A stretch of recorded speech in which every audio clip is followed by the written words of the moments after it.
The City of Ohio State podcast takes a deep dive into the support services that keep Ohio State's Columbus campus running 24/7. Hear from industry experts in facilities, safety, transportation, and more. The City of Ohio State podcast is brought to you by the Office of Administration and Planning.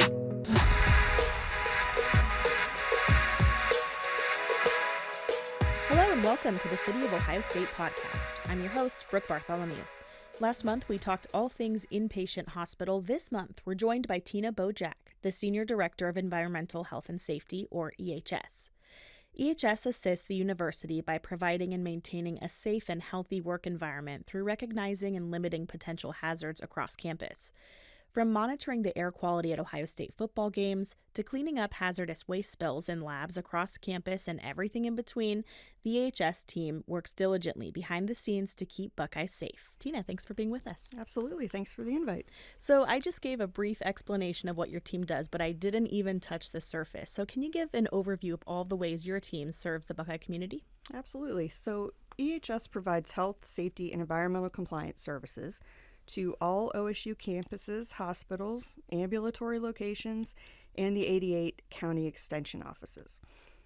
So you talk about City of Ohio State podcast, and I believe that's very true because I feel that, we are a city, or we're similar to a city with, manufacturing plants and biotech startups, pharmaceutical R&D facilities, and obviously a large school system, each having their own unique EHS needs.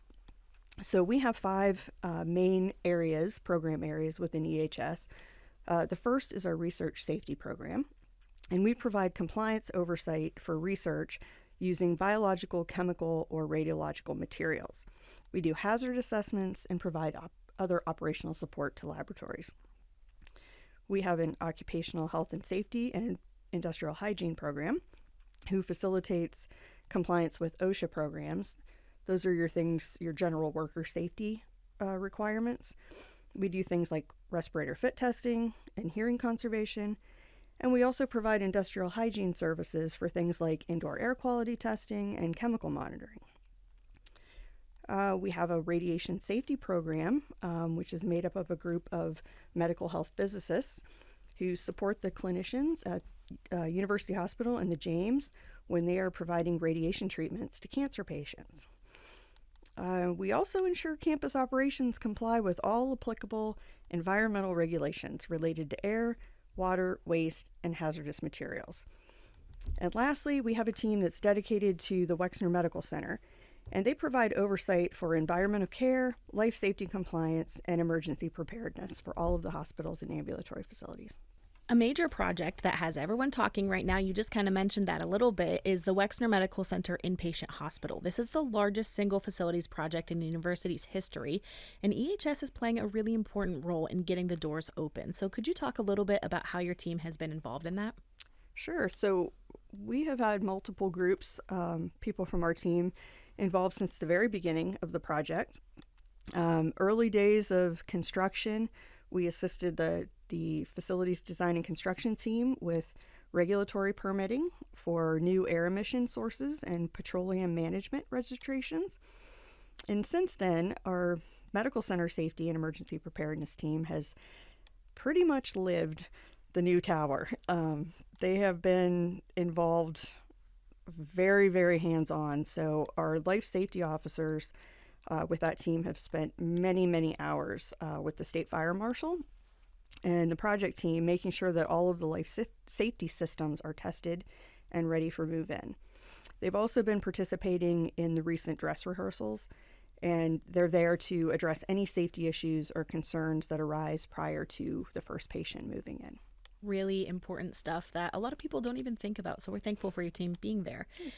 EHS is launching a new software platform in January. It's called Campus Optics. This is pretty exciting. So this all-in-one tool will replace multiple systems, allowing access to all EHS information all in one place. Can you explain how this will help your team and how users will be able to take advantage of it? Yeah, this is a project that we are really excited about. Much of our EHS software is quite antiquated and not necessarily user-friendly. I'm sure our customers would agree. So we're really excited to implement Campus Optics. It's a very user-friendly platform. It will streamline our internal workflows into one platform and definitely allow for better data management and reporting. So employees across all of our OSU campuses will utilize the new platform to manage all of their EHS information, from chemical inventories and safety data sheets to laboratory and shop safety inspections. We'll also utilize a compliance calendar, which is a feature we don't currently have, that will assist with ensuring all regulatory obligations are met on time. The really neat thing about this software is all of our customers will be able to create custom dashboards when they log in to have their real-time safety and compliance information at their fingertips. That is exciting. That'll be so much nicer to be able to keep all that organized on one place. Absolutely. So when something unexpected happens on campus, maybe this is a spill, maybe an odor complaint, how does EHS jump into action and how do you prepare for these events? Yeah, so we have an emergency response team made up of our staff members across all of our different disciplines. And they're trained to respond to a wide variety of emergencies involving hazardous materials, unusual odors, and questions from patients who have received radiation treatment. We work very closely with Columbus Hazmat, with OSU Public Safety, and with our departmental safety representatives. We conduct drills and after-action reviews so that we can learn from each incident that occurs on campus. We have a variety of industrial hygiene equipment and emergency response equipment that we maintain in-house, and we train on it routinely to ensure that we are prepared for when the emergency arises. Also, if we're unable to manage the response, sometimes it is bigger than what we can handle with our team, then we facilitate coordination with an outside contractor to help us out. A few months ago, I came to one of the EHS trainings. Columbus Fire was there, the hazmat team was there, the EHS emergency vehicle was there. It was insane and so impressive to see how all of the EHS team partners with Columbus Fire, and they all work together to make the same goal happen. It's so cool to see everyone working together like that. Yep. So what types of training does EHS offer, and who should be taking advantage of it? Yeah, so we provide a variety of online training programs, many topics from like building emergency action planning to lab safety to shop safety.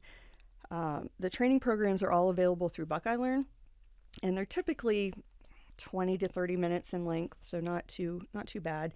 Anyone with an OSU name.number can log into Buckeye Learn and actually take the training. So I would encourage everyone who take the courses that are relevant to your type of work. There's a lot of good information in there. There are some required compliance trainings, and those will be assigned, by your supervisor if it's something that you need to take. But there's lots of good information in there, so we would encourage you to peruse the training list. Yeah, even if it's maybe something that's not directly related to your job, people just find this stuff interesting anyway, so could just take it for fun. Yep. A big part of what your team does is work to strengthen the safety culture at Ohio State. What exactly is safety culture and why is it so important? So this is really the hallmark of environmental health and safety. This is our mission, our vision. Everything that we do revolves around safety culture. So safety culture is the shared values, beliefs, attitudes, and behaviors within an organization that prioritize safety as a core part of our daily operations. It shapes how employees and leaders think about, approach, and act on safety-related matters. So we want to go beyond compliance with the rules to embed safety into our organizational mindset. And this is something that we have focused on for a number of years. I would say probably 8 or 9 years ago, we launched a safety culture initiative called Be Safe Today, Remain a Buckeye Tomorrow. And you might see our Brutus Buckeye posters around campus that came out of that initiative. But we're really trying to bring that back to the forefront now. It's just so important that people understand safety is their responsibility and they need to be accountable to that. But also we're here to help each other. We want, it's not just us here to help you, you're here to help each other. And we want you to take that responsibility seriously. And finally, what does success look like for EHS in the coming years as Ohio State continues to grow and change? Yeah, so we just talked about safety culture, which really is the huge measure of success for EHS. A strong safety culture is often described as how an organization behaves when no one is watching. Our safety culture initiative, again, is called Be Safe Today and Remain a Buckeye Tomorrow. We recently rolled this program out to both FOD operations and facilities design and construction, and we've received very positive feedback from those teams. So our goal now is to provide this resource to other departments, colleges, and business units across Ohio State's campuses. And as we continue to grow our safety culture and strengthen our safety culture, we want to develop more proactive safety programs, which will ultimately help prevent accidents and incidents, lowering our campus OSHA incident rate. The OSHA incident rate is a metric that is used across the EHS industry that measures the number of recordable accidents per 100 employees. And a recordable accident is an incident or injury that requires more than first aid, loss of consciousness, prescription drugs, admission to a hospital or emergency room, and hopefully we don't ever experience this, but a fatality. So the lower we can get that number, the better we're doing in our proactive safety planning.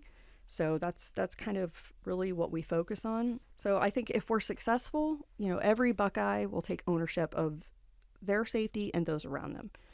In other words, safety will become second nature and, not a checkbox on a checklist. So in a perfect world, I think Buckeyes look out for each other and hold each other accountable to doing the right thing, especially when no one else is watching. And we want everyone to be safe today and remain a Buckeye tomorrow. It's a great message. And Tina, thank you so much for all the important work your team does to keep Buckeyes safe. And thank you for your time today. Absolutely.